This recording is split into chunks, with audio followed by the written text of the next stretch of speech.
must have been quite a busy place. So these last few days up at Heaton Park. Yeah, I mean, I'm quite about 10 miles away from that. But yeah, bits of it going on. Been trying to Yeah, avoid it, to be fair. really, really. I was half thinking about should I try and make some kind of wacky YouTube video about me sneaking in, but I was like, I can't really be bothered. And Did it'd you be manage to impossible go to anyway. the But show? Sorry, I missed that bit, Harry. Did you manage to go? nah, just refused to get involved with that price. Yeah. Yeah, fair. And I'm Absolutely. not that, I don't find, I won't hammer like or slag off Liam's voice, but I just don't find it particularly interesting now. Mm. Hmm. And it all seems quite, I was interested on the first night. I was like, the whole intrigue around what they're going to play and everything and how it Yeah. would go. But it's just been, I don't know, like, as musicians, like, what do you make of them playing the same set list every night and stuff?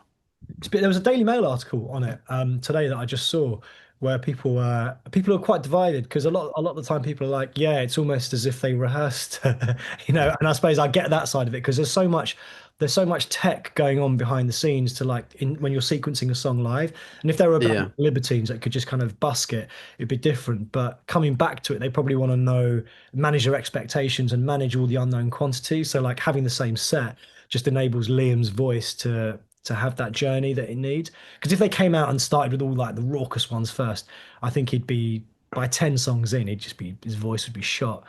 So yeah, it would be nice if it changed up because every night I think is identical, isn't it? It's the same set. Yeah, Too but much. at the same time, they're doing 24 songs and trying to Yeah, remember how to convincingly play 24 songs to yeah, 80,000 people. yeah, I think that's already quite a lot. You know what I yeah, mean? yeah, If they had like 30 in the locker and they were switching them up, I mean, yeah, but maybe that'll change as the tour progresses. Who yeah, knows? yeah. I think But so. Yeah. yeah, I mean, I'm going to go and see them at Wembley on Friday, and Jamie's seen them. Where are you seeing them again? Wembley as well, but not Wembley. till September. It'll be interesting Okay. like, for us to compare notes on in terms of how it's gone. Um, it's not like they're doing an LA residency where after like 6 months of it, you can tell the performer like doesn't want to be there. But I wonder if some of that is started to creep in because playing Cardiff that first night, even Noel would have been excited, right? Even Noel's going to be like, "This is going to be amazing." This is This is right here, right now. yeah, yeah. I don't know whether, yeah, maybe how many shows have they done now? Is it like I can tell you they've done seven. seven? Yeah, So it's only seven, but at the seven same in. time it's seven. Yeah. Yeah, yeah. It's an interesting number, seven. So Mm. Yeah, I guess just like in the age of social media, like I almost feel like I've already seen it. I mean, people literally live streamed that first night I was watching I it. know. Yeah, Yes, me too. It was so glitchy, but yeah. kind of worth it. Yeah. Yeah. Watch that phone footage because it's occurred to me that often their perspective is the same perspective I'm probably going to have. So I'm going to be watching those clips on my phone, and I feel like I've kind of been to the gig in some ways, because I've seen so much of it. I'm like, I should have not done it. I should have just Yeah, not true. watched any YouTube or TikTok footage. I got too caught up in excitement. Brained whilst probably because I couldn't find a decent stream from the last few shows. But anyway, It's difficult for me and Jamie. Well, not difficult, but it's interesting because Oasis really like are a big. Well, I know I'm sure we'll come on to talk about it, but they're like a big part, inescapable part of our kind of cultural childhood. And at a time when there weren't, the internet didn't really exist, and there wasn't that much music to pick from, they were like the shining lights of what it was to be in like a devil may care guitar band. And so seeing that come full circle, 30 years on for them, but certainly, 20 years since we split up being in a band, it represents so much more than music. And I think that's kind of why grown men cry at those sorts of gigs because they're crying not for the music as much, but it's like their childhood. Maybe they've lost parents in that time, or they've become separated from their partners, and their lives have changed so much. And Oasis music soundtracks that even better now than it did then, because it was always wistful, but it's got that real time well, it's this memory. terrace anthems as well, isn't it? For that Yeah, reason, and yeah, it only makes sense with the context. Like yeah, my partner's a few years younger than me, and and we often talk about this because she's not particularly an Oasis fan. But that's just because was slightly too young. Like I remember buying Morning Glory when it came out, yeah. and if someone that's even like 5 years younger just wouldn't have gone through that But we were on the cusp cultural of it moment. because we were still a bit too young. We can go to any gigs because but True. all our older kind of friends and cousins were like at Nebworth and things like that. Yeah, So yeah. even we missed out on the gig side of it. But what they did to our imaginations as 14. I remember having to get off the bus. First time I heard Live Forever, it was on my Sony Walkman. I remember having to get off the bus early because I couldn't take it in. I was like, what have I just listened to? This is like, it just knocked me for six. And I, nothing really has come close to that. I've had that feeling with things like Nirvana, but that was like posthumously. But with a band that was happening at that time, this is a new single that's been released. I'm like, oh my God, what is this? And it spun my world round. Yeah, it changed everything really. So, and then later in life, I kind of got a bit embarrassed by that. I felt like when Oasis didn't become, stop being the Oasis that they were in those first two albums, I was kind of embarrassed to admit that I loved Oasis as much as I did. It's you know that's a really good point because and that's reflected in the set list. Is it? I think the only song so they play Do You Know What I Mean, which is amazing, and then I think Little by Little, which is maybe the fourth album. Other than that, they're all first Yeah, two albums and B-sides. Like, you really, know, really. Yeah. like and I think I don't think it's just knowing all your bread's buttered. I think from listening to a lot of Noel Gallagher podcasts, you know, Mm. even he says like Being Now was just pub rock bollocks. Yeah. I actually love that album. Yeah, Yeah, yeah. I I think it's don't the mind third some of best it. Yeah. record, so yeah. But that's the only way I'd get. I put a tweet out saying the only way I get FOMO now for Oasis gigs, I think, is if they started playing things like Be Here Now or Turn Up the Sun. yeah, Mm, yeah, Just yeah, things that, like, like, I don't know, just a bit of spontaneity, I guess. yeah. yeah, But yeah. Absolutely. yeah. Anyway, Thanks for having us on, by the way, Yeah, Harry. but yeah. Much appreciated. no, Uh, no worries. I was enjoying listening to your stuff over the weekend, kind of thing, oh, thanks. and Thank you. definitely recognize at least one song, Tendency. Yeah. Well, that's something at least. Yeah, yeah. But yeah, no, like one of them was on Zane Lowe a lot as well. Was it Children? Did you say hottest It- record of the week or something? Oh, I we think had it was children. Zayn was good to us. I think he championed children and tendency as well. Yeah. Um, I think yeah, we had like a weird mix of fortunes. It was like we had some like real. We were in the red tops like newspapers, so like the Sun and the Mirror. We had press and the Times. It was a weird tipping point where people couldn't work out whether we were going to be like truly jump the shark and like have those songs that were going to be big and readily understood by loads of people, or whether we were going to just stay in the underground sort of scene. But weirdly, I don't think we were ever really in the underground or overground. We were in that weird limbo, like liminal space, neither one nor the other. And that's kind of how we wanted it. I think we tried to create this space for us to be in, but we didn't have anyone else to share it with in terms of other bands. Because bands were always one or the other, they were like super indie or like the Killers and they just went mainstream.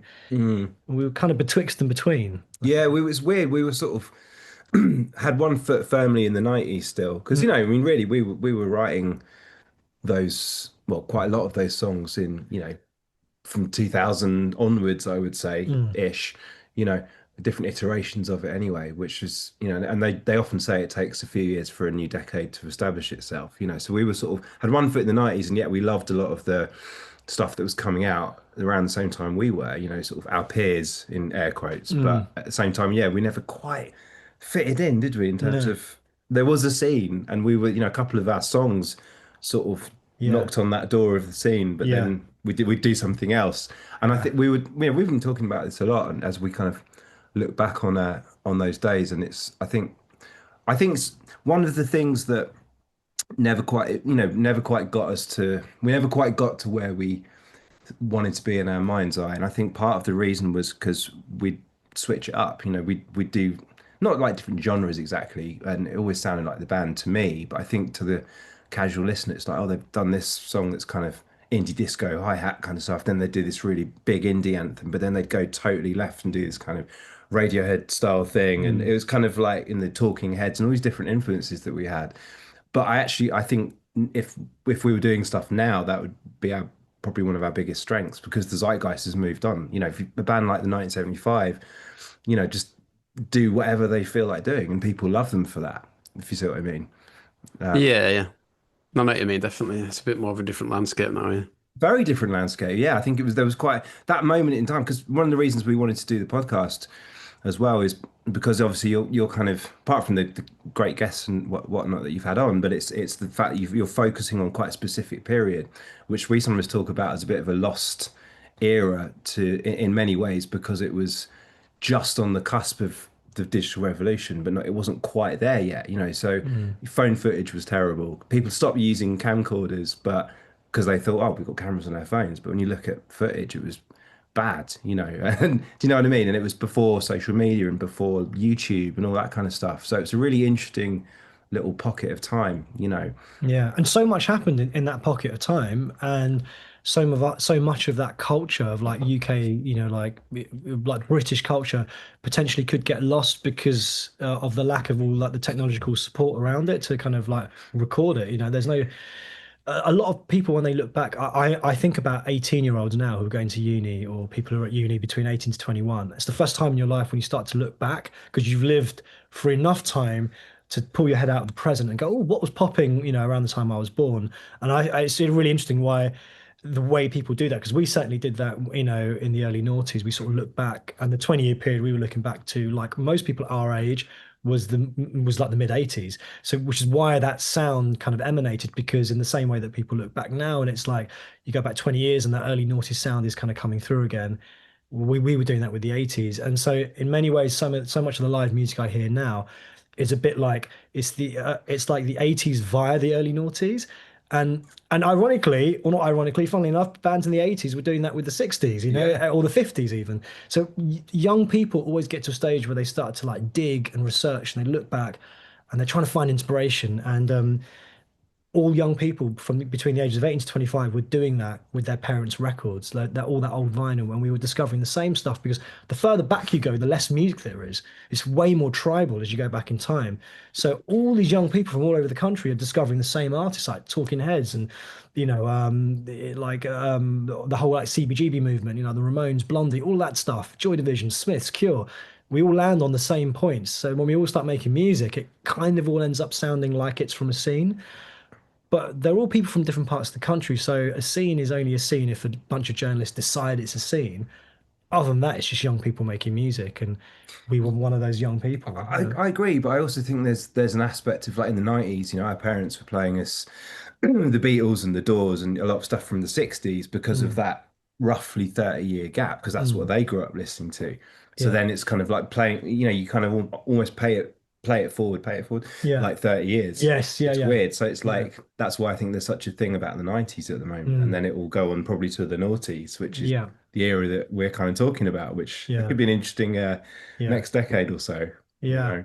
But certainly, Yeah. last great era of people playing guitar and guitar music dominating like the airwaves and being the sound of pop music. So I think when I think about pop music now, and I think of like Addison Rae or Charlie XCX or Chapel Roan, I don't necessarily think of guitars, much less groups of people in a band. It's like the actual visual aesthetic of what pop music isn't that thing anymore. I think of almost like a live PA concert. It's like a visual kind of feast for the eyes, and it's not really just about people playing their instruments. In fact, that seems like a really antiquated idea. Like you've got to actually physically play your instrument. I mean, as an endeavor, it's quite hard to do to be in time and play. So people have like almost removed that stuff. They're like, you know what, just perform, just be a performer, and that's cool Well, too. yeah, I think we were talking about this the other day, like watching Charlie XCX Yeah, at Glastonbury the other week, and you know she was, I think it was the other stage she was yeah, headlining. She just did a massive stage, yeah, and the only person on that stage was her, and she yeah, didn't even bother much in the way of like a stage set. And the yeah, crowd loved it, yeah, and to me that was a cultural moment in a way. yeah, And also, of course, everything is pinned not just on one person, but it's like it's her name yeah, essentially, Charlie yeah, H and Charlie XCX, you know. yeah, And that idea of a band being almost more than the sum of its parts, I yeah, think is it's coming back a bit in some quarters, and I think that's the thing, isn't it, with culture now? It's there's because there's more choice, you know, in terms of everything we do, in terms of mm, television channels or mm, you know websites or whatever. There's just choice everywhere, so there isn't so much of a herd mentality, and it's like there's so many different scenes popping up and people doing different things, which gives yeah, more bandwidth and space for yeah, you know for a old school band or someone like yeah, Charlie XCX or yeah, whatever. yeah, You yeah, know, absolutely, yeah. it's a very interesting time. Yeah, yeah. But I mean, back to you guys then. Did you all right thinking you formed at uni? What year was that? That's right. It was 2000 well, I mean, Jamie and I formed the concept of battle like when we met as teenagers in like sort of the mid 90s. But then we would just always look, we went through in a kind of Spinal Tap way, various drummers, exploding drummers and bassists. Some were too tall, some were too short. Eventually we found one that was the right height. And then once he was there, it was like, great, okay, we're probably a band now. And that was 2003, maybe. I think when Ollie, the drummer, joined, it was last to join, wasn't it? Yeah, would have been about 2003, and that's when Yeah. we weren't even called Battle. We were called, well, we were Morphic Fields for a while. Then we were Killing Moon, or maybe the Yeah. other way around. Yeah. And then we kind Yeah. of settled on Battle. Yeah. Yeah, which It was an accident, but by the time it's like when you name a pet, it's too late. You can't change it. yeah, We're calling this pet Colin, right? It's done. So that was it, and then it didn't take very long. I mean, what I will say that we had was extreme self-discipline, and I know it was easier because social media didn't exist and life. Looking back on it, life was actually relatively speaking quite sort of dull, quite normal. There wasn't much in the way of distractions. So we just rehearsed like absolute beasts. And in a very relatively short space of time, once we knew we had the right people, bassist and drummer, we kind of just decided we're going to get signed because obviously that's what's going to happen if you work that hard. And it was hubris probably, but yeah, it paid off. yeah, At least in the short term. I yeah, think Jason was reminding me earlier that we would pretty much rehearse 6 hours a day, 6 days a week. Really? But yeah. Yeah, and yeah, at uni we all, well, not the whole band, but certainly Jason and I lived together, and the rehearsal space was your bedroom just basically, my bedroom. which Yeah, was the front room, and those kind of student digs where the landlords try and make everything into a bedroom. yeah. But yeah, we would And where was that? Sorry, that was in Kent. Canterbury, yeah. Canterbury, right? We had like I mean, we had complaints from neighbours. We'd have full on loud rehearsrsals. I mean, look at and the houses were made of like old, like tin houses. Yeah, yeah. Really, really like old council houses that I mean, we must have been horrible to live with and live next door, but we just didn't. We had like tunnel vision. All we were going to do is rehearse, full on drums, full on bass, and most people would be too self-conscious to do that. Let alone find other people who want to do it with you, who are as maniacally obsessed with like being in a band and being signed. And I think if you put the right amount of people for the right amount of time, you probably get the right results, which is, you start playing shows in London, and within a year, we had a record deal. And it was only based off, I still remember that record deal was based on about 4 songs, maybe 5 songs. And then from there, we then kind of didn't basically moved back to London and just just kept working on material and playing shows. But we worked so hard, so hard. And I know it's hard. It's really hard when I talk to like other people who are in young kids in bands now, and I talk to them about when they get together, and they're like, like we get together like every couple of weeks. My mate's got a cool space. Like, we rehearse in his garage. I'm like, what? You rehearse once every 2 weeks? Like that's just not enough.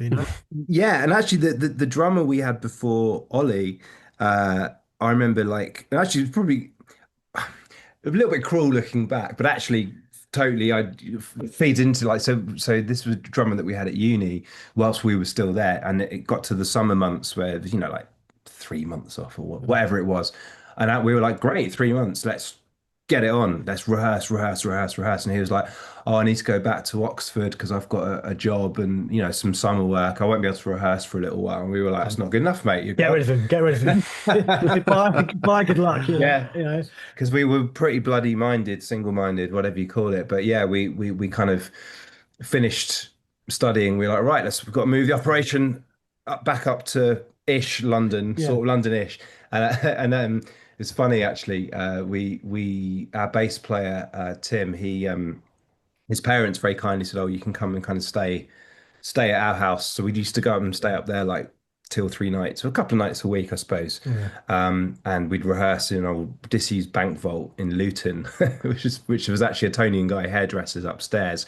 And this literally, you'd go downstairs and you'd go and you'd wrench back this enormous classic bank vault door, which was just their storeroom. It had like a steering wheel lock. You'd have to Yeah. And Sounds quite good for a music video or something. Yeah. I mean, there's no air, there's no natural light, and we finessed a lot of the like demons and tendency and children, I think, in that room. And we'd sleep on the floor on air beds that used to deflate. In fact, well, so we had 3 airbeds, right? So Tim had his bed because it was his parents' house, and me and Ollie and Jason used to sleep in the living room on airbeds, and one of them was we'd call the deflator, and we used to take it in turns. And as long as you got to sleep within about half an hour, then you might make it through the night. Looking back, why didn't we just buy a new airbed? I They know. were probably about £8, I but know. we didn't because We it was part of that drive. We've got to work hard. I don't think we didn't get there were no, we didn't have any thinking time left for anything else. All we thought about was like, you know, equipment and like, guitar strings and songs and that, and it was just that one track mind thing that I think a lot of like artists starting out today struggle with because understandably there are a lot of demands on your time. There's a lot of exciting stuff out there. TV's bloody brilliant. There's loads of great stuff out there. It's like the golden era of entertainment. So if we were doing this now, we would struggle. We would struggle to maintain that kind of The momentum. focus. The focus, yeah. Yeah, yeah. But I think if you've got that, whether it's a band or a startup company or whatever, I think, or a podcast, I think if you've got that focus, you can pretty much make most things happen. If you've got some raw talent and ability for it, the rest of it is you're just honing, honing, honing. So, I don't think any of us were like tone deaf or whatever. The early songs were just average. I don't think we were like outstripping any other bands, but we just were quite finessed, and I think that really like helped us kind of helped us pierce through the noise.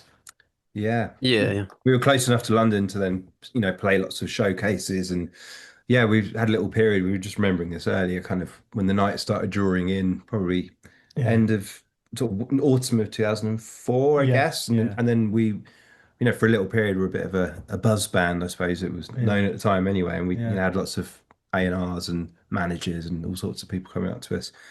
And then I guess it all happened quite quickly, actually, in hindsight, because Yeah, I probably think everyone was expecting us to make a record because by that point we had pretty much all the songs we were going to have on that album, and we were a ferocious live band. We weren't really a pop band, we weren't really a rock band, or even really indie. We were like a sort of like a punk soul kind of thing. It was really our live shows were really intense, really sweaty, and the audience who liked us really like they really loved us, and we had our tribe. We found our people. And what we should have done was make Where did you find them though? Like playing in London and stuff? Or was Oxford, it all over the country, everywhere we okay? All went right. in that period of 6 months, the shows would be sold out and it was just full of kids. It was just like, I mean, we were only in our early 20s and they were not that much younger than us, but they were young, they were hungry for that kind of sound. I remember playing in Nottingham at a venue called Stealth, which I don't know if Oh, it's still yeah. there or not. Yeah. Yeah, and I remember the crash barriers in front of the stage actually got broken. Yeah. Like literally the metal snapped because the crowd were going so mental. Yeah. And during that gig we played at the Fox and Firkin in Lewisham, there were kids Yeah. hanging onto the rafters. Yeah, yeah, yeah. Just this like, because we did quite a few under 18s gigs and they were the most unbelievable. Like the energy you get, like the one we did in Oxford, which was just like no one was drinking, but you'd think everyone was drunk and on drugs because Yeah. it's Zodiac. Yeah, Yeah, yeah, everyone's yeah. it's so intense, the atmosphere, and they were hungry for a record. And because back then you could only listen to the band if they had a record out because there wasn't social media to kind of get your little fix, like it wasn't TikTok didn't exist. So, and we just took too long making a record because if you give, four young guys money to go and if they're, especially if they're a bit perfectionist and they're not given many boundaries, they will go and finesse and finesse and finesse. And while we were doing that, the scene outside was probably shifting and other bands, like new raves started to come in and other things were happening. So I think, yeah, Yeah, I also think that, because we were this kind of ferocious live act in terms of the energy, and I'll come back to that in a minute.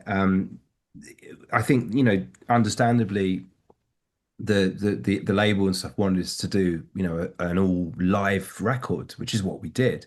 But then I think it kind of transpired once you actually get the microphones up and you listen back, it's like we weren't quite as good, like technically. I think we had the songs and the ideas, but so and actually the sort of record that we wanted to make was very much a layered kind of Radiohead style record. And we never quite, for whatever reason, I guess we were too young, we didn't really communicate and sort of take the bull by the horns. We were kind of A&R'd, which is what happens, and that's just one of those things. mm, But Yeah. yeah, we were essentially the record we wanted to make, the record that the label wanted us to make. Understandably, they wanted us to do it live. It didn't quite marry up, and so we kind of did this album, and then it wasn't put out. But then we did an EP, which was put out and actually got really good reviews, and had a lot of the tracks that we'd recorded for the actual debut album. But it was kind of, yeah, a little mm. bit too little too late, which was a shame. But it's one of those things that we're not bitter about it or No, it's whatever, and I'm very proud yeah, of yeah. much of what we did. Yeah. It's been like 20 years now. We were kind of listening back, having not listened to any of it for a long time. We kind of were listening back last year, and I was particularly struck by not everything, but there's got a lot of the songs. I was like, actually, this is actually all right. Mm. Yeah, we did some good tunes, and I'm really proud of. We did some good shows, and I was kind of the archivist in the band, um, for whatever reason. But yeah, I kind of have found a whole treasure trove of live recordings and loads of old photos, which is what we've been doing on our Instagram and social media in general. Just kind of celebrating that what we actually achieved, which is a Mm. lot more because obviously life gets in the way and you have family and you do other stuff with your time, and it's like you kind of push it right down to the bottom of your memory, and then it's like, Yeah. oh, actually we did some really cool stuff. Yeah, and also Jamie finding that stuff, it sort of speaks to something bigger, which is, as somebody once said to me, that like 10 years ago is the past and 20 years ago is history, because it's long enough for someone to have been born and to grow up and become an adult and to be driving and having a job and renting their own flat. So you get this period of like 20 odd years, which feels like that's a chunk of time. And that hard drive just contains, it's like a snapshot of what the world looked like and what it felt, what young London looked and felt like and what it wanted and how people dressed, their haircuts. I even forgotten that people had different haircuts then, Yeah, and it's like it's crazy. It's like it's a beautiful thing to look back on and to think, oh, we were just like we were a part of this, whether it's a scene or a movement or whatever. But yeah, we were alive and we were doing something significant, with our young lives. We could have just been doing nothing, but we actually did something, and yeah, you're kind of you're sort of full of pride to look back on it, really. Yeah, absolutely. Yeah, yeah. for sure. Yeah. I mean, we kind of covered it, but like, how did you build that kind of excitement with fans early on, and how did you like build a relationship with record labels early on? Say it happened quite fast. Yeah, it's a really good question, Harry, because nowadays there'd be like mechanisms in place and we'd have like a strategy before doing that, like some kind of call to action that evolves over time. Because back then we had street teams and the young fans would they'd get free tickets if they went out on the evening before the show and flyer around like the local pubs or whatever and try and corral people to come to the show. But we didn't really have we had MySpace, which is how we kind of like commute all our kind of communications out there. But Yeah, what year was it? Are we talking like 2005 here? That's when, or 2000, 2004, 4 or 5, 2004. yeah, Right. yeah, Okay. yeah. To be fair though, it was pretty organic, really organic, yeah. and this was like in the very early days of forums as well, you Mm. know. And actually, funnily enough, someone posted a story on their Instagram yesterday, which was funnily enough, of something to do with our gig at the Zodiac. In fact, no, it was footage that she had shot on her phone, All right, wow. kind of terrible footage, but Yeah. from us playing at the Zodiac. And then I think as a caption, she said, "Oh, this I remember like this is when everyone on the Battle Forum came along to the show." It's a forum, Yeah, yeah. so there was like a very organic groundswell. It Okay. wasn't orchestrated at all, really. Okay. Of Okay. course, having a label really helped, and Yeah. we were on Transgressive, and Forgotten about the they were forum. they were great, and Yeah. still are great. Kind of especially at breaking new bands Yeah. and being innovative and Yeah. suggesting doing installs in cool places and that kind of thing. But yeah, it did feel very organic. It grew fast. Yeah. It was the last era really of things happening in that kind of old, like kind of 20th century way where, a band gets signed for their potential and then they go out and you just tour and tour and tour and you get that, like Jamie says, that groundswell, that sort of word of mouth thing. And I guess radio, we had really good support from Radio 1, XFM or XFM as it Radio was X. then, Six Music a little bit later on, and MTV, yeah, MTV2 in particular Yeah. played a Okay. Does any of that happen when you're unsigned type thing with the radio? Don't think so. I don't Okay. well, because yeah, because the first video we did was for Demons, wasn't it? And that was on MTV2 a lot, it but was, yeah. we just signed, hadn't we, at that point? We just like because a lot of those platforms they don't really want to champion something that's going to burn out. So what they look for is to see that there's management in place or there's a label support. Because if it's like that thing of like you're betting on something, and if someone else is betting on it, it kind of safeguards your bet a little bit. So like particularly with radio with pluggers, you have a plugger whose job it is to go and plug your single. And one of the questions I'll ask, or it's almost like a verbal deck you'll present. It's like, they're signed to so and so, their record deal is with so and so, they're going going out on this tour with so and so. They're probably going to do quite well. You should play this song. Whereas if it's unsigned and say there's a band or an artist and they're so great, the song is great, but there's no one else is seen to be backing it, it's quite hard to sell that through. So Mm.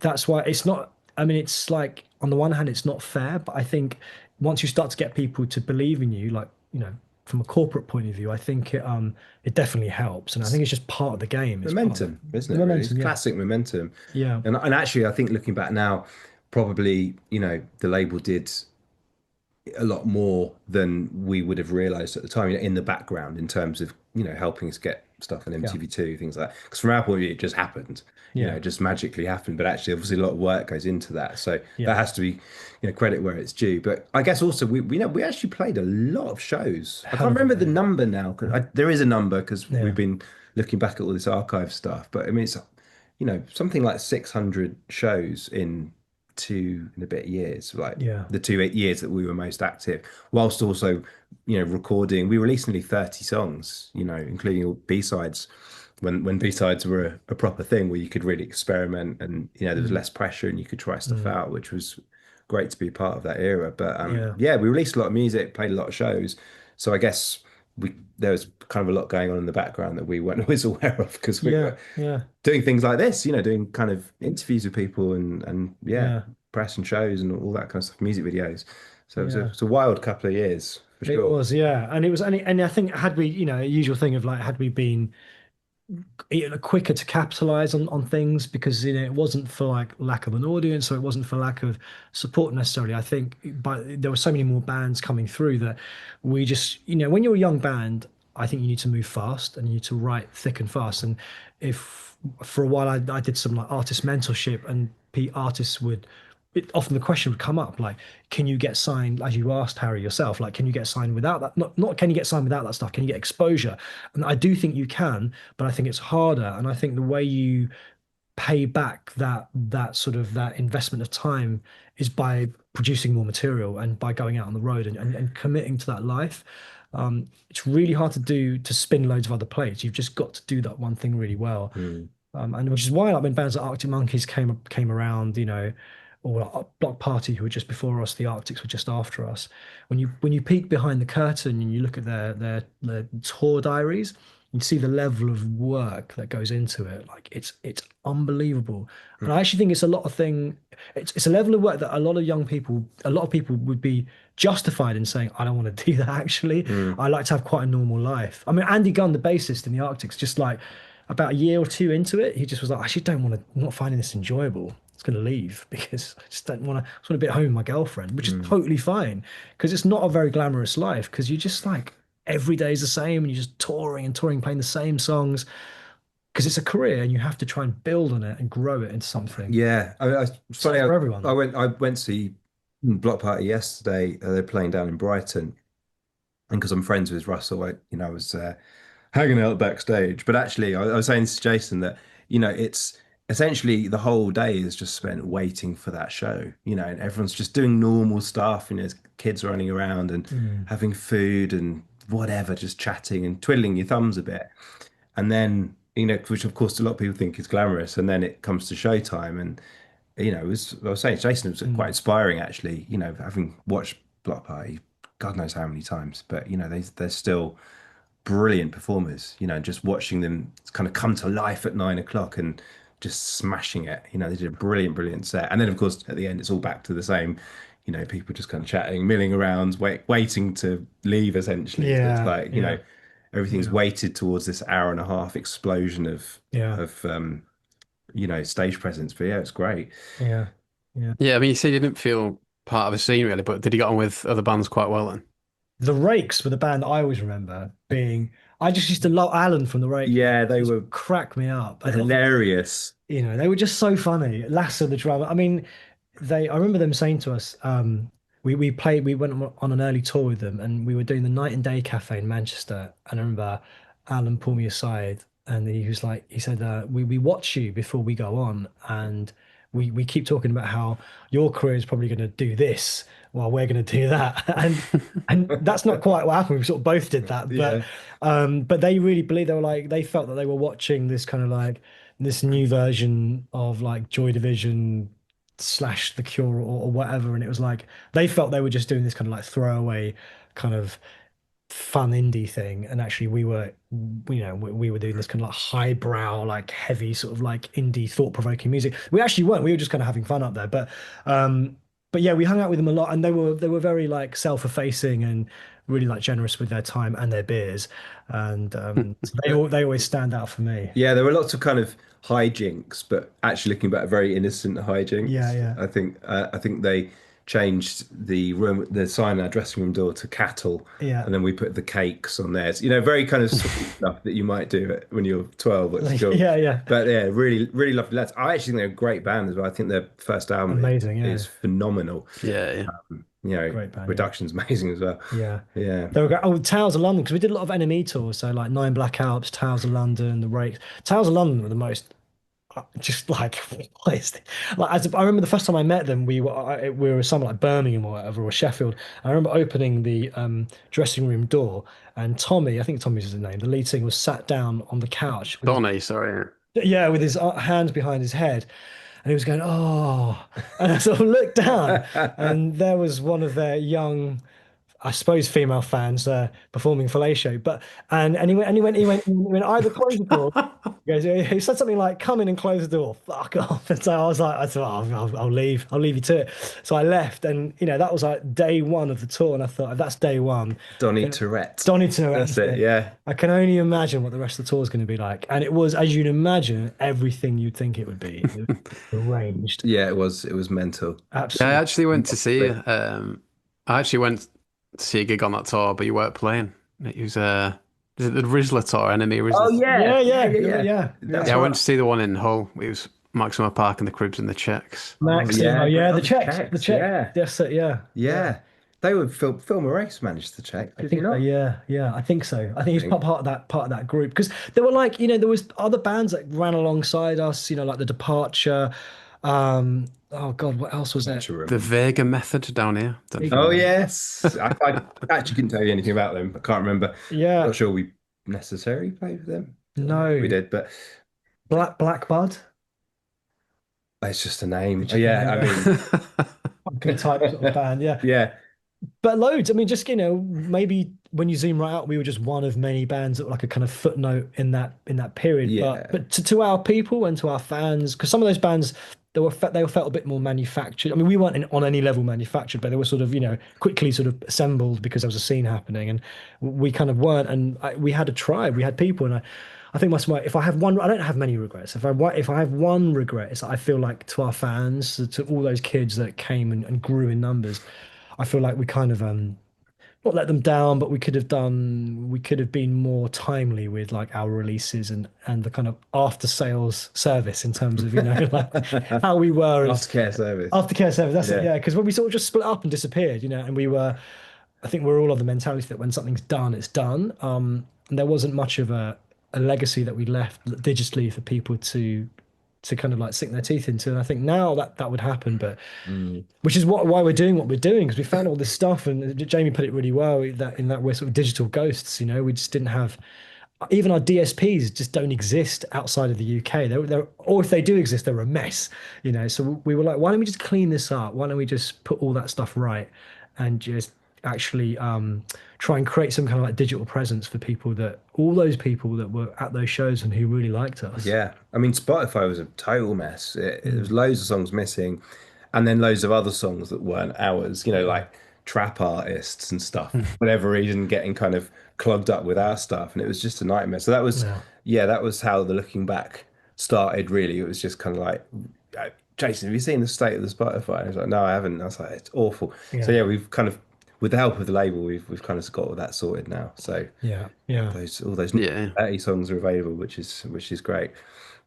And I'm right in thinking you actually released a single on Fierce Panda Records before Transgressive, is that right? That's right. Yeah, Mm. Isabel slash Mm. feel the same. Yeah. Yeah, very. Simon Williams again, of Fierce Panda, great supporter, great champion. He put out, early singles by Coldplay and Keane and loads of big seminal artists. So he's kind of, yeah, at that time he was like the go-to for when you want to test the water as like a single releasing band. Can you? Oh, okay. So they were like short run releases, and they all did really well. They were sold out those singles, didn't they? Those They early did run. indeed. Yeah. Yeah. So now how does it work with Transgressive on that? How early did they get on board? Or was it all quite personable with Toby and stuff? Oh yeah, no, they're great. I mean, we Mm, saw them recently actually, and it was really nice. Yeah. mm, When did they get? Oh, because basically we were we were signed sort of in terms of the trying to get the right words for this, but we were signed to both Warner's and Transgressive because they had like an alliance with Warner's at the time. Um, so, but it kind of meant we had like two A&R departments, which yeah wasn't always the easiest thing, probably for anybody involved to navigate. And I kind of, in hindsight, personally wish we'd just sign with Transgressive straight up, yeah. just because they were our kind of age group. In fact, they were probably slightly younger than us, but they were bang into their music, and they still are. Absolutely had the finger on the pulse of everything that was going on. Very, very diverse roster, and yeah, it was great. So, but yeah, I think it was well, yeah, it would have been 2004 that we Yeah, we signed. 2004, and the classic thing happened where a major can see that there's action happening, but a major is much bigger and moves much more slowly. So they brokered like a sort of like a joint venture deal with Transgressive, where if Transgressive had any artist that had sort of major label like leanings or the capacity to be more major label, they could then Transgressive could plug into that infrastructure and those resources. So we were the first of that to be road tested on that kind of that JV. And as Jamie says, that created some kind of compromises and a bit of blurriness. But Transgressive as a label, I mean, you can't fault them. They just Toby and Tim, just they believed in us so much. And to believe in a band really early on is can be quite hard because that band haven't become the band that they're going to be that gets out there to people. The way people remember think about Coldplay or Muse or any big band. I mean, they have to spend a couple of years not being particularly great, but they could see through that and they could extrapolate and say, okay, this band is going to be big in this way. I think, Yeah. yeah, I think also in an era, especially now, but it was starting then, this kind of, almost fast fashion, but in the music world, Mm, like quick returns. And especially now where a lot of majors will only sign an artist if they have already done the record. It's almost just like licensing. But mm, Transgressive were and are, probably one of the last remaining labels that will actually invest, as Jason said, in what a mm, band will become. If we think about like Parlophone back in the 90s, like if mm, they hadn't stuck with Radiohead on that third album, we wouldn't have got OK Computer. And there's lots of mm. examples of that, where Yeah. bands probably don't get to realize their full potential. And perhaps the fact that we didn't was not on them, it was on us, Mm, just for breaking up, basically, because I know you haven't specifically asked about that, but I think, certainly for my money, like Jason and I, we've been friends since we were like for 30 years easily. mm, And, it got to the point where, the band went up really quite quickly and then kind of stalled a bit and then sort of went down. And, our personal relationship, I think, was quite affected mm, by that. mm, And I just found that really sad. Um, and that was one of the reasons why I was just like, this career wise, it's not quite going the way we want it to go, but also in terms of our personal relationships and mm, particularly our relationship, mm, just had kind of really deteriorated, and I just didn't want that to keep going down that path. So, mm. I was 25 at the time, so I think probably if that were to happen again, I'd probably would stick with it a lot more, with the hopefully the bit of wisdom you get as you get older. But yeah, it's like, well, this isn't fun anymore, And also, we weren't in a so culture let's stop where, doing it. yeah, and so yeah, and you were wise, very much wise to kind of like call time in it because we would have, yeah, otherwise something awful would have happened, or we would have become like, Pink Floyd in terms of the way they just were non-communicative for years. But because also at that time, we live in like the kind of mental health like revolution and now, and with things like talking therapy and people have they're armed with the right words and expressions to kind of help describe and express how they feel, and that's amazing, especially like when you're not even if you're young, I mean, for at any age, right? But back then, it's particularly young men who are on the road and quite tired and probably a bit hungover, don't talk at the best of times. So it's really hard. I mean, Jamie said to me the other day, and it stayed with me actually. Like, I used to be, I was like a closed book, Mm. back then. And thinking back on it, I probably was, and I probably wasn't a closed book to like people that I didn't have to be that way with, but as a kind of self-defense mechanism, I was just so closed off. And it's really hard to move forward with people that aren't talking and saying what they need and Yeah, how they feel. and it's especially when it's contextualized at that level where we were never a massive band, so we'd be in a splitter bus in a Mm, very mm, intimate environment, spending mm, day in day out, and yet we just weren't communicating. mm, mm, Kind of like any relationship that mm, starts to go south, but obviously we were able to, you know, mm. recognize that essentially. Yeah, You know, yeah, yeah.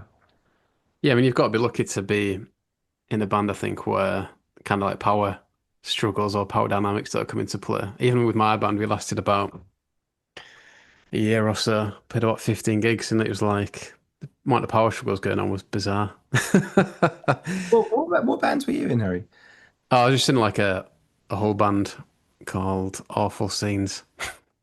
We only Okay. played 2 gigs outside of Hull, but it's weird because, yeah, like you say, in hindsight, how you do things different. Like we had like one good song really, and in hindsight, we should have just tried to like do some off the back of that, like play Leeds and Reading with BBC Introducing or something. But we just Mm, sacked it mm. off Yeah, Yeah. because, Yeah. like you say, like at the time, it was like yeah, we're heading in, heading into a space where we weren't going to be mates. Kind of the atmosphere was very yeah. toxic, if you like. But yeah, But that's Yeah. admirable. It's Yeah. admirable to put the friendship and not the fraternity first, but because the knee-jerk reaction is, I think it's quite a male thing, is to sort of like flip the table over and be like, oh fuck this then, and like just rip it all up. Yeah. Let's just destroy, cut our noses off to spite our faces. Because Rip it up and start again, sort of yeah, thing. because Yeah. it's some form of like passionate expression of how you feel. And maybe, oh, this is probably armchair psychology, but really what you're saying is, I don't want to rip it up. What I'm doing is just having an outburst. And I'm going to come back tomorrow. And now you've seen how passionately I feel about this. We can then talk about it. But there is no one to mentor or guide that or create a safe space where there's a neutral adjudicator to say, okay, I've heard everyone's talking. We're holding space for everyone here.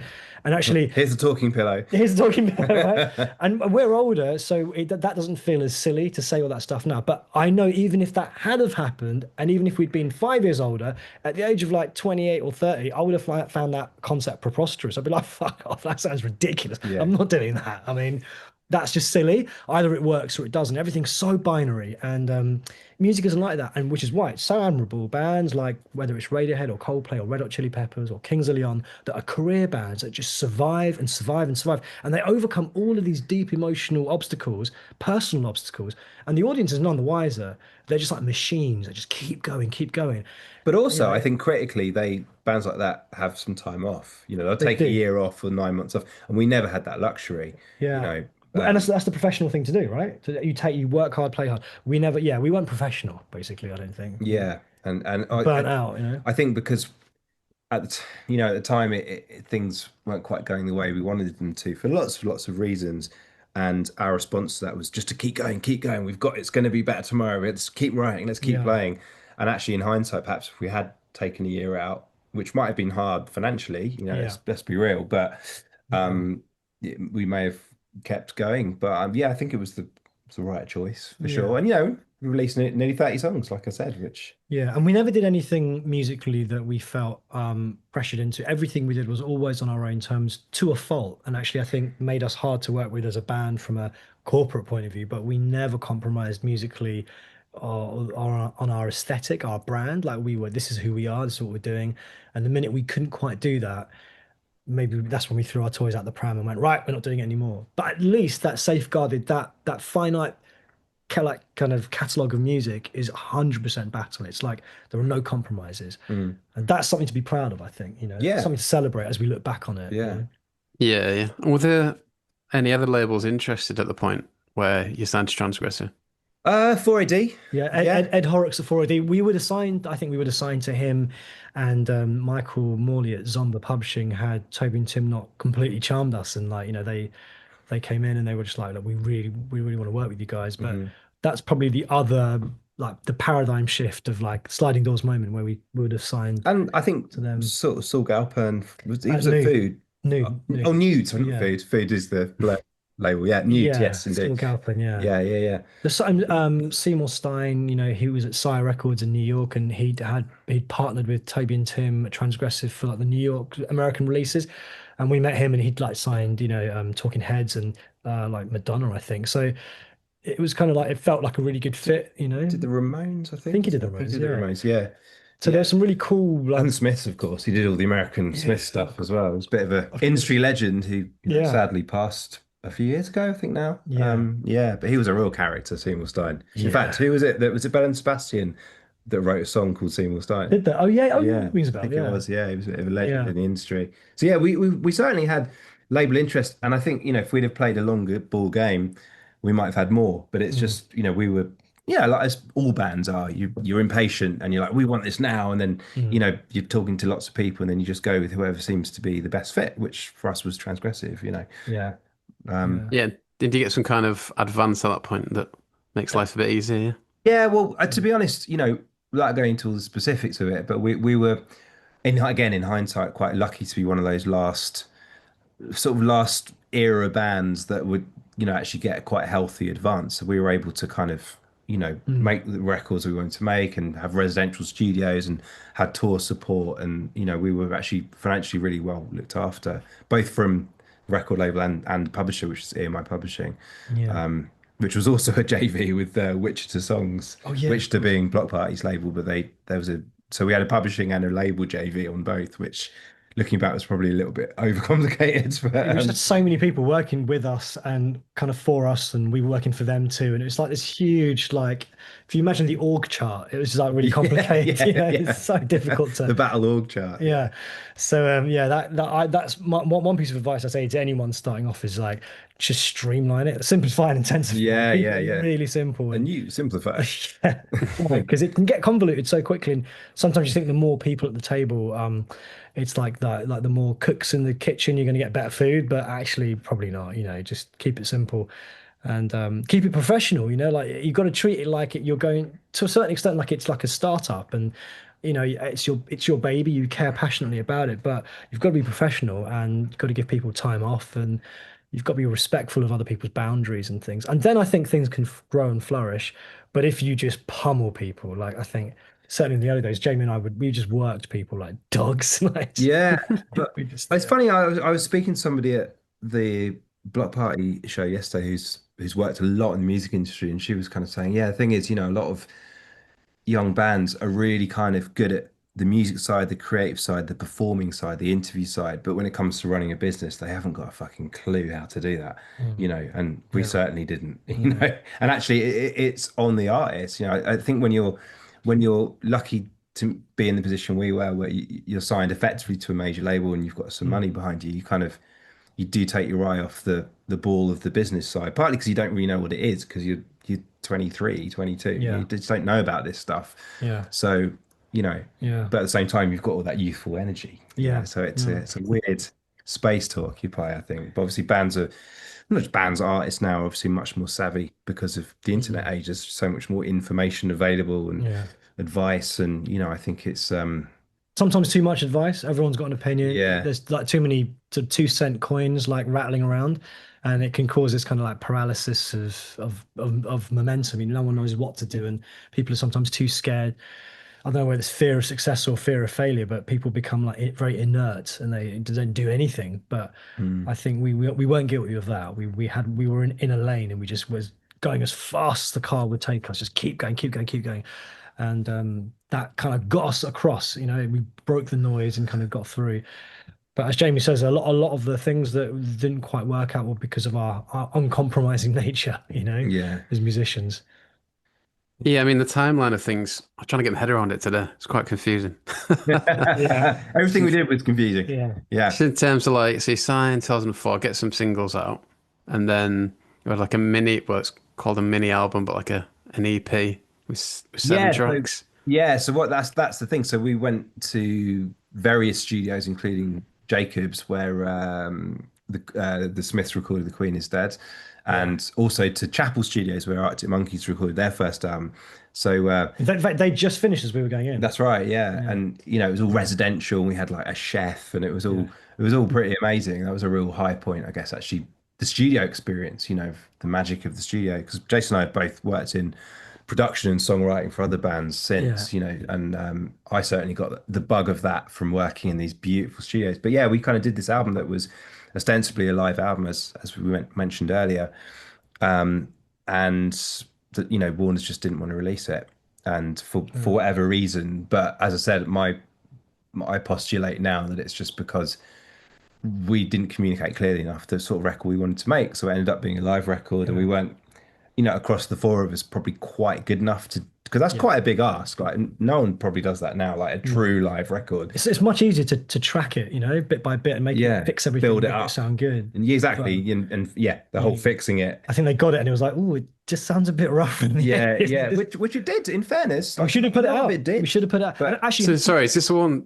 that got leaked? that's it. Yeah, yes. Right, okay. that should have been our debut that record. would have been the debut record, yeah. And we really thought about it from the sequencing to just like, just all the details, but it was done largely live and it was rough and it was ready and it was a snapshot of exactly how we sounded. And I think it's exactly what our fans at the time would have wanted to hear Yeah. because it was the closest thing to what we sounded like live. And it would have been an imperfect, but still a really exciting debut record. And the momentum would have been there. We'd have been on a high. We'd have kept going and written another record and whatnot. So not to sort of disparage any particular person at all, but it was just a confluence of lots of things happening and decisions. The result was essentially, we were sort of told the album can't come out as it is. You need. So it wasn't your decision then? No, not at all, not at all. Okay, right. And that was in terms of our morale, I suppose, that was a huge dent. I remember getting the Everything call. at that point was going. It couldn't have gone better, actually.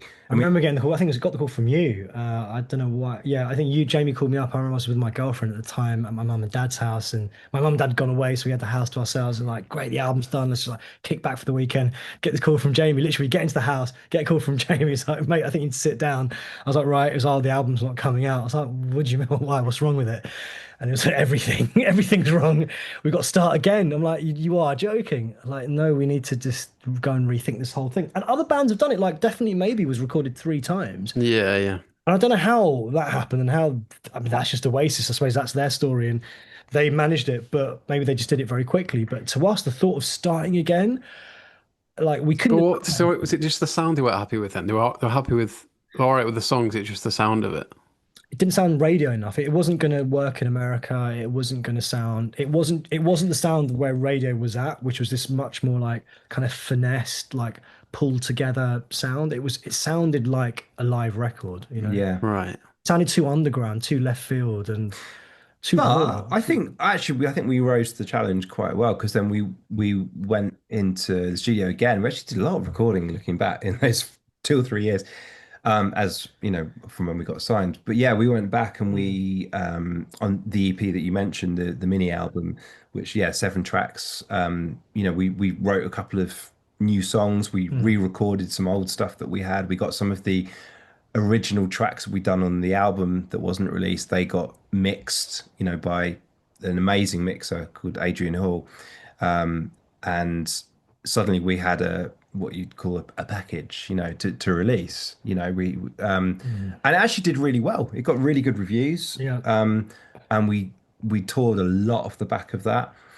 But yeah, then for whatever reason, the album Break the Banks that we eventually released not long before we split up, I think literally 2 months before we split up. By that point, as we said earlier, maybe the zeitgeist had moved on, or we just took too long making it, or whatever. But it's like we were riding a wave, and then we just totally fell off. It's that momentum thing. Like, I think once you lose the momentum, it's hard for everyone to get their head back in the game, even from an audience point of view. And I think you've got to. It's so important to where bands have done that really well, like the Arctic Monkeys, where you're like had we been working on our album in parallel with playing shows and that buzz building up, it could have been quite different. But when you do things sequentially, you literally have to stop playing shows to record. Whereas now bands don't do that. I remember one of my friends who's worked with like One Direction, he was at MD. He said that One Direction were recording their albums on the road. They'd come off the stage, go to the hotel room, and they'd do a bit more work on the vocals, and they'd fly out the writers and producers. They were working constantly. They never set foot in a studio. Everything was makeshift. It was done on the bus or in hotel rooms because their labor, their management, Modest, knew that they had to maintain momentum. It's the biggest currency you've got. If you lose momentum, it doesn't matter how good the songs are. It takes a long time for people to kind of come around I again. guess, and an even more modern example, I think it's BTS, the K-pop band, where they essentially ended up having two bands so they Yeah, could tour at the same time. I mean, that's yeah. like on steroids. That's next level. Yeah, but it's fascinating. Yeah, looking back now, could we have had a battle in the studio, had a battle out live, touting it while we're making the record? But in a world of AI, we probably could, you know? Indeed. Yeah. But the album that where it was all too little too late, Break the Banks, I'm having not listened to it for so long, and as I said, and then diving back in, there's a lot of it I'm really proud of. And actually there's a song on it called Looking for Bullets, which was always going to be a deep cut. It's not a radio. Yeah, I put that down as one I was enjoying actually. Oh, thank you. Well, thank you. Yeah, because in a way, like we talked earlier about the kind of Radiohead layered thing, that would be an example of that. Although fully recognise it was never going to be a single, like I say, but sonically, really proud of that song. And that's the kind of thing we probably wanted to do early on, but we just didn't communicate it. It's amazing what you learn with 20 years Yeah. hindsight. Yeah. So like, Speak up and say like, Yeah. this is not how we want to do it. Yeah. You know. but why, with the EP then, why is that not turn into an album at that point? Do you know what I mean? They might have covered it already, but Well, probably just because you'd need 12 songs. And although yeah. we probably did technically have the songs, obviously the fact that the first Leaks album was rejected is like, well, we had to do something a bit different. We couldn't just do like new versions of it. So, and some songs ended up as one of my favorite battle songs, Stop. Sorry, the fact that it leaked would alter your decisions about what goes on the next. Well, I think because we recorded an album and they wouldn't release it, and we could have gone and recorded it all again, but it was more like, well, we need to sort of impress. We need to show that we can do this, So we went and wrote new songs. Okay, so that was in terms of impressing the record label. Yeah, Yeah, and actually now I guess think so. now there are lots of examples where a band just go and re-record it but do it better, and they just make it better. Yeah, that's what I was trying to get at earlier, whether they're happy with the songs Yeah, in and the first restructure place. it. I think again, some of that stuff wasn't communicated. There was a lot of like, there's a lot of woolliness coming from down, from up top about what they wanted, and I don't think anyone on the corporate end of it really knew what they wanted. They just knew that they probably hadn't heard it yet in terms of here's a final product. Is this going to back all the hype and money we've spent, because we've spent all this. The more thing is, the more money you spend, the better the end thing has got to be to justify all the hype. Yeah. So you're sort of chasing your tail by the end of it. You end up being this kind of like cool indie thing to trying to be the biggest band in the world on every song that you work on. Everything has to be big and epic and ambitious, and it's got to like conquer the charts and conquer the billboards and conquer the UK top 40. And you can't do any of those things really without a degree of selling out. So I think we never really wanted to quite go there. yeah, It's annoying then. It's probably like one bloke's or one person's decision on the day is like, it's not good enough. yeah, And then yeah. you change your whole kind of Yeah. But also, lookout. I think Tendency because obviously that was our sort of commercially our biggest song. It's a really good case in point because the way we wrote that actually, specifically the sound of it was very indebted to the New Order album, Get Ready. That was that kind of marriage of rock and like synth. Well, let's say rock, you know what I mean? Like that New Order sound that we were like really into that. And it's not that we wanted to sound exactly like them, but that's the direction we wanted to go in, i.e., you know, we wanted to have synths and we wanted it to have quite a kind of icy, glassy guitar sound, and it ended up having like a string quartet on it, Yeah. which it actually sounds great. I mean, the strings themselves are beautiful, but it aesthetically wasn't really what we were reaching for. Yeah. And that was because it's probably one of our most singly songs, and obviously indeed it was a single, but as in, had we got the sound right and had we pushed more for that and actually spoken up, that song could have done a lot more for us than it actually did. But very conscious of not sounding like bitter old middle-aged geezers because we're not, No, I think at all. it's if someone had left if someone had left a trumpet in the room, there would have been a song that was on trumpets, right? So the thing is, it's like sometimes you've got to be very streamlined. And I think in terms of branding early on, that's why it's quite good. If all you've got is a guitar, bass, and drums, you can have any number of weird sounding songs. They're always going to sound like they'll have a sound, but once you throw in like a synth is this whole other world away of sounds, and within that keyboard you've got all these different patches.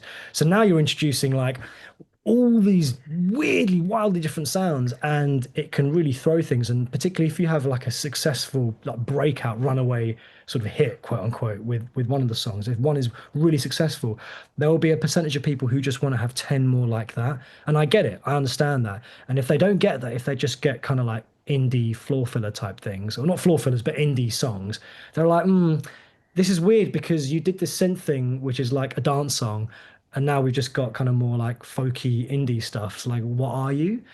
I think probably You like know, the Bravery and Honest Mistake is a great example of that, mm, which was a bit of a one-trick pony. It's a great song, actually. yeah, I really like it. yeah. You know, And there were other scenes happening. Like there was the Electro Clash scene with a group like called Fisher Spooner, and Mm. because it was so Emerge. emerge, that Yeah, track the banger. emerge, and because we were very broad, very open with what we'd listened to, and we would try and pull those influences in. So around that time of the Intendency, Fisher Spooner had released that track Emerge just before that. So there's some really cool Electro Clash stuff, things happening, and so maybe when you're young, it's a bit like you're a squirrel. You're like, oh, that sounds cool. That sounds cool. And we can probably do something over there and something over here. And really what you should do is just keep your head down and just do the thing you're doing and then move on to the next thing. But also, I think, yeah, like the I guess the kind of lack of focus, perhaps that you're alluding to at Mm, least, because we were just like, we're very song based, so we would just mm. write songs in terms of how they were presented. Yeah, yeah, yeah, That's where we were probably a bit more in the 90s, yeah, but I think having four sets of A&R, across publishing records, it yeah, would have just, everyone wanted to do something slightly different. yeah. And it was, yeah, it was just a bit of a confusing period for Mm, probably everyone involved. So, yeah, um, yeah. yeah, Yeah. So what was the build up into to obviously record the album or the next album, if you like, quickly yeah. after that? Were the label pushing for you to get that out? Like, what was the relationship with them at that point? But I thought this is all a blur. This bit's a blur to me. But Well, in terms of Great Banks, yeah, the how event. order sequence of events. Oh In man, fact, can I nip to the loo, Harry? I'm gonna nip to the loo while you we do this bit. can cut that bit out. Yeah, yeah. So, I mean, I think it was more that we pushed for that album basically. Yeah, I mean, I think we contractually obliged. I'm not sure because there was this mini album thing, and obviously we did an album that wasn't released. It was all very confusing. I know, a couple of points you've sounded a bit confused, and I don't blame you. 'Cause that's exactly how we felt a lot of the time, But essentially we had a certain amount of money left in the bank, literally from our advances, and we knew we could make a record that would better reflect what we wanted to do. So we sort of I wouldn't say we A&R'd it ourselves because that would be disrespectful, but we certainly took a lot more ownership over how we want it to sound. And to be totally honest, I think Warner's at that point had slightly washed their hands of us, for whatever reason. And we'll probably never know the reason, but we were kind of left to our own devices, and we ended up choosing the personnel we were going to do it with, which was very small. We went to pretty cheap studios. We did some of the recording ourselves. That's when I started to get into production, sort of by necessity. I had a laptop and an interface, and I'd do some of my own guitar layering and all that kind of stuff. But in the end, the album came out and we split up 2 months later. But I'm really proud of that album. I'm proud of a lot of what we did. But that it was much closer to the sound that we wanted to do in the first place. It was just, as I say, too little, too late, unfortunately, commercially speaking. But it still exists, and in the end, as Noel Gallagher says, and I agree with this, in the end, all you have left is the songs, and I'd like to think those songs will hopefully still be on digital services in 100 years if they still exist, long after we're gone, and people still listen to them. Great, but that's in the end, that's all that matters. That's a legacy, isn't it? It's the music. Yeah, yeah. No, I was enjoying Negotiation off that album. Oh, thank you. Yeah, see, Another one I noted. that's the soul influence. I mean, Jason especially grew up listening to a lot of Motown and soul. Again, his parents playing him stuff from the '60s, as mentioned earlier on. But I think that's probably where that loomed the largest on that song. Yeah, Yeah, yeah. yeah. It's a beautiful song. I think. No, Um, definitely. I was enjoying quite a bit of the music. It's good stuff. yeah. I don't know whether to move on or not without him there, but No, that's all right. I'm sure it'll be like I was just going to say though, but I suppose, but it's a bit of a plug in a way. But like, we have a song called "Stop," which was going to close the debut album, the Leaks, album that wasn't released, um, and then ended up just being a B-side.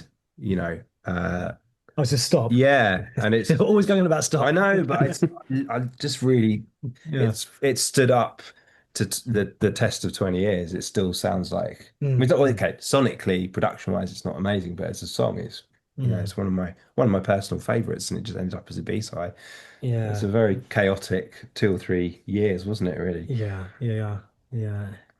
so I But mean, you've already mentioned it already, but the catalyst for calling it a day, like when you released the album, what was the feeling like? Obviously, when people release a debut album, it's usually excitement, or was it a bit different for you guys? I don't know.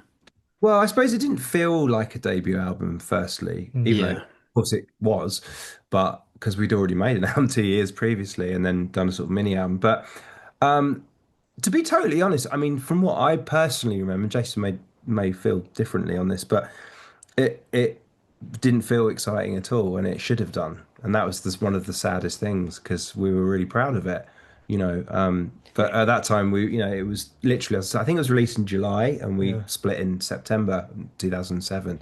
And there were lots of, we were trying to, we'd changed management, and there were all sorts of issues and interpersonal issues in the band, and we just felt like we'd kind of the only thing we had control over at that point was the music, ironically, which Mm, is the thing we didn't have control over initially, as I said to you a minute ago, because at that point we were just left to our own devices. So we made an album that we were proud of, but it was released to pretty much no fanfare at all. And in mm. fact, we didn't even get that many bad reviews just because most people didn't even bother reviewing it. I Well, remember. the reviews we got were really they were really nice, they were really good, and they all made mention of the fact that it came so late. It was like it wasn't even too little, too late. It was like great but late. To sum up, and that was a bit deflating because you feel like, oh yeah, because they're right, and people wanted this way back when, and actually the debut album for me is always that leaked album. That for me is like that's the battle album. That's exactly as we should have done it. And it would be great actually to have that actually up on Spotify so people can hear it Yeah, as it was intended to be, because yeah. that was where all the thought and all the kind of love and care and attention went into it. Then the And track listing, we poured over that, yeah, and the gaps between the songs, all Yeah, the stuff you have yeah, time for back then, yeah. uh, Well, presumably that exists somewhere, obviously. does exist very much so. Yeah, It's in the vault. Yeah, yeah. we need to Are you going find to it. get it on Spotify then, or how does it work? Oh, that's a good question. I mean, we really should. I'd love About to. it. I'd I'd love love to to, yeah. because it recontextualizes how you hear the songs and also the era in which it was released. Like if it has the corresponding date next to it, it helps to put it into people's minds when we were doing what we were doing. So we weren't on the Mm. tail end of anything. We were, if anything, too soon for so much of this stuff that Mm. came afterwards. And loads of bands in our wake or in the wake of that era kind of blew up that were kind of doing what we were doing, like a band like White Lies, for example, got really big with a sort of quite a similar sound. Um, Foals went on, they're a very different sounding band, but in terms of like the scope of that third record, where kind of indie rock kind of guitar music went to was something we were kind of doing. But maybe it was a bit too soon or it was a bit too late, coming off the back of the But 90s. also, going back to an earlier point, it's the bands or records that you cite there, which I think is great examples. But they're both very produced records. Do you know what I Mm, mean? mm, They're very. I mm. mean, perhaps the core was in some way recorded live. I just don't know. But certainly, there's a lot of production and sound design, and I mean, that's yeah. what the debut, in a way, did miss, despite it being a good snapshot of where we were as a live band. Yeah. You know. I think production is, I came to realize quite quickly actually that for me, production and mixing is like everything. There's a phrase in Hollywood, in the filmmaking world, which is that films are made in the edit. because you record hours and hours, like 300 to 500 hours worth of footage, and then you make the film in the edit based on what the right bits are to tell a story. And a song, anyone can write a song, and the difference between a good song and a bad song or a less good song is often it's just the arrangement and the production. As long as a song's got a story and it's, there are only 12 notes for God's sake. There's only so many things you can do, but it's all about the way you dress and present it. And if you get that bit right, that's like 9/10 of the law when it comes to how Mm. people receive it. It's the presentation, and we really lacked a kind of a production sound that really pulled it all together and made it, Yeah, yeah. Exactly. I think to underscore what you're saying, like I always define production as how the song is presented. You could give the same yeah, song to four exactly. goat producers, and they'd give Yeah, you four very different yeah, interpretations or presentations yeah. of that song. We, But we kind of did lack that a little bit, Yeah. you know. Well, I mean, we did when we were doing running through all the songs for the one of the producers we worked with, and he said, "Oh, before we start, I'd like to just get some recordings of the songs on their own, just like an acoustic." And Ollie, our drummer, was sat on this kind of like office chair, and he was just hitting the arm of like the leather padded arm, just for like a back four to the floor backbeat. He was doing that, and went through and recorded all the songs. And Ollie said to me afterwards, he was like, "To be honest, that sounds kind of as good as the way we're doing it."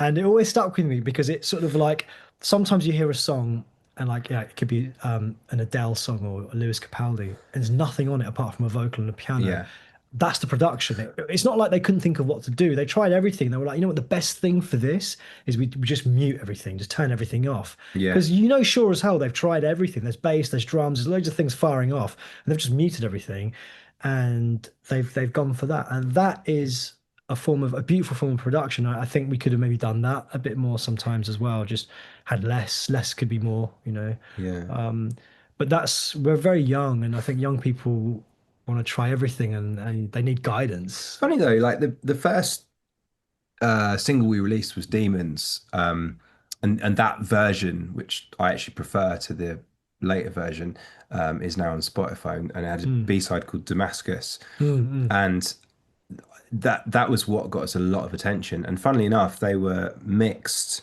produced by someone brilliant called Scott, but they were mixed by a guy called Danton Supple, who produced the second Coldplay album. He's done loads and loads of cool stuff, but at the time, Russian Blood to the Head was a relatively new record, and we loved the sound of it. And Mm. that, to me, is almost peak battle. That release, the Demons Damascus, in terms of Yeah, it capturing the live energy, but also absolutely. having that element of production and an Yeah. amazing mix on both Amazing of mix. his songs. Yeah, he's so right, actually. Yeah, because also the sense of romance, because different mixes can present like the emotion. It can be a little bit more dispassionate, or a bit colder, or it can be wistful. And the way he mixed it so warmly had those are the two real sides of battle: the sense of romance, a sense of like yearning, loss, the sense of like fighting. It was all there in that mix, and it's like a valuable lesson in like how to change the face of something in the production and the mix. Which is why Mm. those things are so valuable. And a producer can ruin a record or they can make a record, I think. Mm. Yeah, yeah. I know what you mean. It's like with Arctic Monkeys, if I'm listening to their early stuff now, I'd rather listen to the demos than the first album because it Yeah, just captures that energy of the time. It's probably similar to yeah, your lost album, if you like. It'd have that energy, that different energy to it. Yeah, absolutely. yeah. Absolutely. Yeah, Yeah. and it kind of sometimes you feel a bit woo-woo talking about things like energy and stuff, but it's very much a thing. I think it's you could scientifically quantify it as whether the drum is slightly ahead of the beat or behind the beat, because it's a different mindset when you break a song down and record it track by track. When you're tracking in the studio, if you're just singing with headphones in a booth without your bandmates around you, of course you will sing it differently. And then when you filter it through things like melodyning and editing and all of that, that's like another layer of like interference, which you can't do if, so, like Kings of Leon in the early days when they recorded in the round, just all looking at each other playing, you've got so much bleed that you can't really interfere too much with things like vocals. So it is what it is. And you know what? That's the fucking vibe. So that's what we're going to go And with. get it mixed brilliantly. Get it mixed brilliantly, yeah, yeah. Yeah, get rehearsed, like play well and make sure the sounds are good, get the source at the source. But apart from that, there's not much else you can do. So I think yeah, falling between the cracks is a dangerous thing if you're an artist at any time in history, and I think about like all the really great artists when they broke, whether it was Oasis or like Elvis Presley, they just did this one thing really, really well. Hmm. And for actually, when I think about when I started to kind of not go off Oasis, but when my mind started to drift, was more when they started to experiment and do other stuff. Because I was like, I just want them to have that wall of sound and just do Slide Away forever. I just want to hear that, you know? But However, what I've realised with Oasis is actually how much production Owen Morris did put in. yes, You know, if you yeah, think of like yeah, even the song "What Story Morning Glory," you know, yeah. with the helicopters. Huge. It's huge, isn't it? Yeah, and there's Yeah. loads of like little incidental things, you know, like Mm. what's is it Talk Tonight where you hear like Noel saying, "Just take me watch off." Yeah, yeah. Oh, Pops or whatever it is. You know, a lot of that yeah, kind of like little detail. But I suppose yeah, that there were details that were drawn from the band playing live predominantly, yeah, rather than some mad like MIDI synth mock-up. yeah, You know, it's yeah, going through a sampler and modular, all that. It wasn't really about that at all, but it was yeah, just like, this is an interesting thing. Let's a little incidental, let's put that in. That's yeah, going to be part of the production. yeah, yeah, Let's yeah, bring that right to the forefront. So yeah. Yeah. And since then, like, have you been able to stay in music then? What's been your journey since then, if you like? I think we both have in yeah, yeah. ways, you know. So very briefly, but my journey was after the band split, and Jason and I kind of, you know, started to kind of rekindle our friendship, I suppose, and kind of, you know, start again, not start again, but you know what I mean. Mm. And so we recorded some demos for a record that Jason was making, kind of a solo record, I guess. And I was kind of producing, but I didn't really know what I was doing. I literally just thought, oh, I've heard that that Logic's good. I'll buy Logic and a laptop and some speakers, and that was about it. And then I went on to do some production. I did some assisting for a while on like Florence and the Machine and Plan B and various records. 1975 as well. Well, yeah, then I produced 1975 as I did their first EP, The Face Down. Blimey.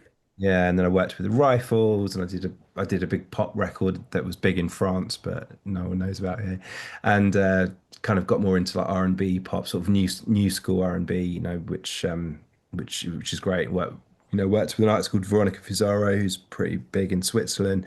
Yeah, and I kind of learned, you know, I was a producer. I guess a lot of, you know, musicians can transition into production, but then I realized I didn't know anything about the technical stuff. So then I kind of learned about, you know, mixing and mastering and studio engineering, that kind of thing. So yeah, yeah, Mm. and yeah, been making records on and off for the past sort of 15 years, really. Yeah, it sounds like actually hearing it back there, it's like you sort of honing what Jamie always did, which is, you know, in the guitarist Nick McCabe in The Verve, he sort of takes Richard Ashcroft's songs, which are these incredible songs, but like he sort of paints across them, you know, like kind of fills in the spaces and sort of does something, he sort of elevates it, you know. And I think it's sort of almost like production for you is sort of like a continuation of playing guitar. It's like the tool for you morphed from being a guitar and it became like a laptop and plugins and other things, and you're Yeah, still kind of like shaping the sort of sound.